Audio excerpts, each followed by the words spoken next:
ही आमची प्रतिज्ञा आहे. तुम्हाला न्याय मिळेल, तुम्हाला नक्कीच न्याय मिळेल. तेजस गेला का पुढे?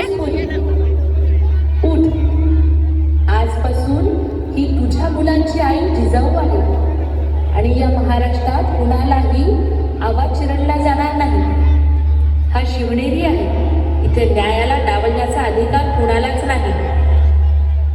ह्या त्यांना मुजरा करायला थांबवले हा वाटतं. प्रश्न फक्त गाणं एका वेगळं असेल, बाईचा नाही. वेगळ्या वेळेस वाटतं मग. हा प्रश्न आपल्या महाराष्ट्राच्या संस्कृतीचा आहे. आपली संस्कृती कशी होती तर ती आनंदाने भरलेली होती.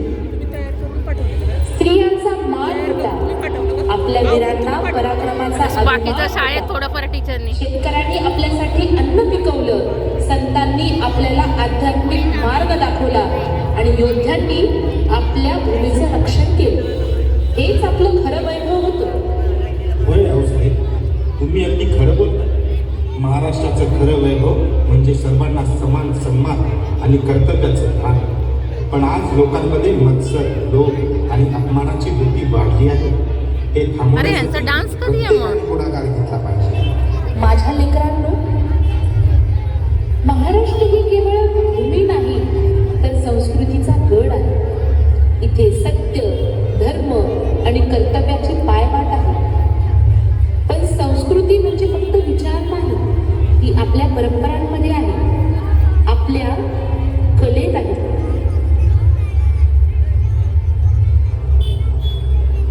आपण आपल्या संस्कृतीला ओळखतो ते आपल्या कलेतून आणि परंपरांमधून. तुम्हाला माहिती आहे का, गोंधळ म्हणजे केवळ एका देवीची पूजा नाही.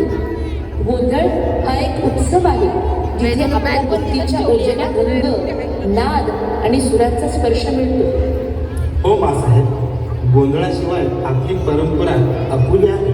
अरे म्हणजे आधी गोंधळ आहे, मग यांचं पण एकत्रच आहे वाटतं.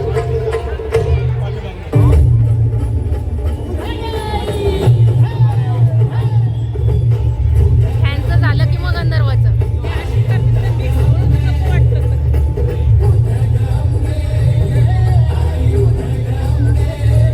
आहे गंधर्वाच्या वर्गातल्याच आहेत वाटतं. हा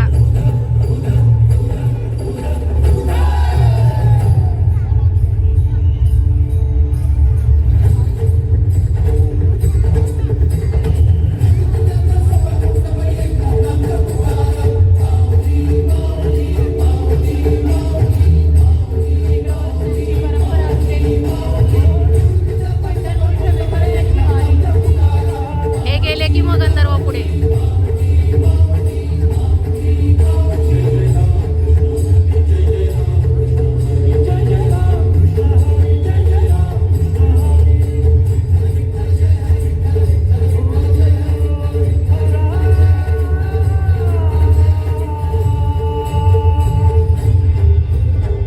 हा, आला आला आला.